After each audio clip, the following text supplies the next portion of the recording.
السلام عليكم ورحمة الله وبركاته.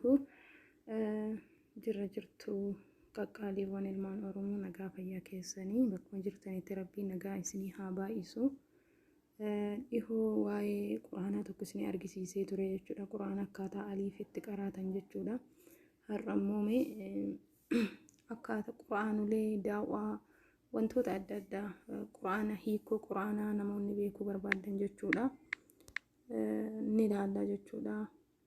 Oromoo quraana yoo jennee seenne baay'een nu dhufa jechuudha. Ani kan hin barbaade kaasirratti isin fayyadallee jedhee yaadu hiikoo quraanaa jechuudha. Hiikoo quraanaa namoonni beekuu barbaadan aayidiyoo Oromoo quraaniin Oromoo ka jedhu kana jechuudha. Baay'ee das nama jedha wannoon kun jechuudha. So isa kana tuuxanii jechuudha. Ni daawlutii godhadheen jira. yoo argaa jiraatan jechuudha suuraa quraanaa tokko beekuudhaaf jechuudha yoo as tuuxanii anama daawlutii godhadhee waan hin jiru jechuudha. Qopheen yookaa darsiin tun suuraa faatihaadhaa aayata tokkorraa qabdee hanga aayata torbaffaatti deemti. Juuza tokkoffaa أعوذ بالله من الشيطان الرجيم ammallee akka suuraan tun dhumtee taantu jalqabamaa beeynu'uuf maqaa rabbiitiin waan dalagu'uu deeman jalqabuun waan rabbiin itti nu kaase wanni maqaa rabbiitiin hin jalqabamin barakaa hin godhattu. Kanaaf jecha nabi Muhammad nageenyi isaanirratti haa jiraatu akki je'an kullu amrin dhii baalin laa yubda'u fiihi ببسم الله فهو أقطع جأن معنى إسا وان نمني اتياد ديو هندي كان مقارب بيتن هنجل قبمن إرؤو جتشو يو نياتا كأن يو ديمسا كأن يو واقرأو دا كأن تكا يو وادل Akkuma dhagaa jirtanii jechuudha hiikoo isaati hiikoo quraanaa jechuudha. Quraana haga suuraa eessaa jira isinaa jedhu dhiifama. Haga dhiifama konsaannoon kun illee nu rakkisee jira.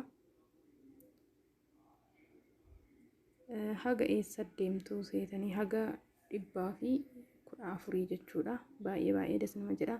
Yoo daawlodii godhattanii jettan haala kanaan daawlodii ni godhattu. Sheer illee yoo godhuu barbaadan hiriyootan teessan namaaf jechuudha. Yoo argitan karaa barbaadaniin sheer godhuu ni dandeessu. Karaa buluutuutiin daawlodii gootanii jechuudha. Karaa waatsaappiin waan barbaadaniif nama jaalattaniif hiriyoota keetiif yoo sheer godhuu barbaadan sheer godhuu ni dandeessu jechuudha.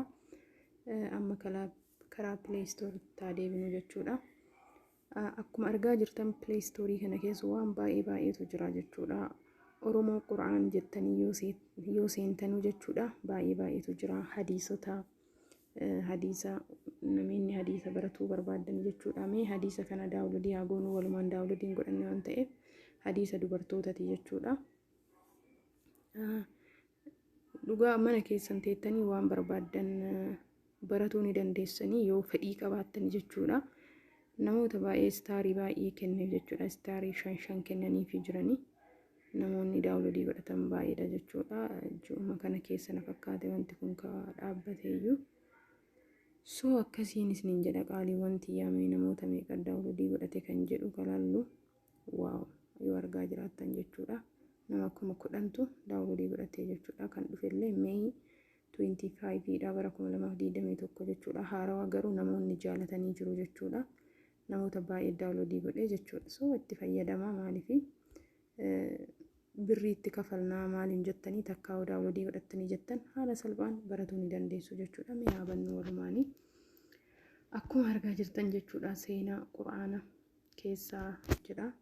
Mee hadiisa tokkoffaa halaallu jechuudha yoo argaa jiraattan ergamaan rabbii sallallahu alaihi wasallam akka jedhan argaa jirtu jechuudha. Haala kanaan waan baratuu qabdan baratuu ni dandeessu jechuudha. Dhugaa gubbarratti illee namni arabiiffa qara'uu barbaadan arabiiffaan qaraatanii oromiffaan ni hiikkatu jechuudha. Wanni tokko mootu waan das nama jedhu namni yoo hiikoo isaa arabiffaan qara'ee hiikoo isaa immoo oromiffaan beeke baay'ee das nama jedhaa jechuudha dhugaa. اطلب من مطاعمنا مع كود جيران ولك خصم 50% وتوصيل مجاني. kanaaf jecha yeroo amma carraa qabnutti yeroo sa'aatii qabnutti yeroo waan hunda intarneeta waan hunda nu mijaa ta'e kanatti osoo diin kennallee dagachuu baanne baay'ee bareeda. Haga hadiisaa soddomaffaattu jira jechuudha. Kana haala salphaan beekuu ni dandeettu jechuudha. Waan baay'eetu jira jechuudha Play Store kana gubbaa dhugaa. Seenaa quraanallee amma yoo beekuu barbaaddan waan baay'eedha jechuudha. Aadam, Nuh, Ibraahim, Islaam, Yaaqoob seenota kanneen yoo beekuu barbaaddan jechuudha. Baay'eedas nama jedha dhugaa. Kuni waa'ee seenaa Aadamii. Haala kanaan jechuudha yeroo tokko daawunlood yoo godhattan innuu salphaadha jechuudha seenaa quraanaa. Wantoota adda addaa dubbisuu ni dandeessu jechuudha. Wallaahi baay'eedas nama jedha jechuun baay'eedha jechuudha afaan Oromoo. Kuni gaafiif deebiidha. Isa kanas min qabaa jechuudha gaafiif deebiidha yoo argaa jiraattan. Bakka waan islaama ta'e tokko waan baratuu barbaadan tokko baratuu qabdanii nama eeguu hin qabdanii jechuudha. Maaliif diin barbaachisaadha waan ta'eef waan hundaafu diin keenya immoo baratuudha qabnaa jechuudha. Namoonni yeroo bakka hin taanetti osoo qisaasessuu diddanii jechuun hojiin illee wanni hunduun itti baay'atu garuu osoo diin rabbii osoo baranne wallaahi baay'ee das nama jedha. Baay'ee gammaddu isinillee jiruu keessan keessatti illee gammachuu ni taatu. Rabbiin dagatuu hin qabdanii jechuudha. Gongumaa salaata illee hin ta'e waanuma ta'e hin ta'e lakkii amma hojii kan hojjedhe booda salaataa wanni akkas jedhu hin jiru. Dirqama jechuudha wal bira oofuu qabnaa jechuudha waan hundaa. Inshaallah rabbi isin haa laaffisu nu hundaafuu rabbi nu haa laaffisu. Bakka yaadne nu haa ga'uu isinin jedha obboleewwan kiyya. Akkasii jechuudha tafsiira quraanaa yoo argitan waan baay'eetu jira jechuudha. As keessa waan barbaadan baratuu ni dandeettanii. Gaafillee yoo qabaattan gaafii komentii jalatti naaf barreessaa. Share naaf godhaa, subscribe naaf godhaa. Wantoota haaraa waan beekuu barbaadan yoo jiraate immoo naaf nagaafadhaan isinin jedha. Galatooma.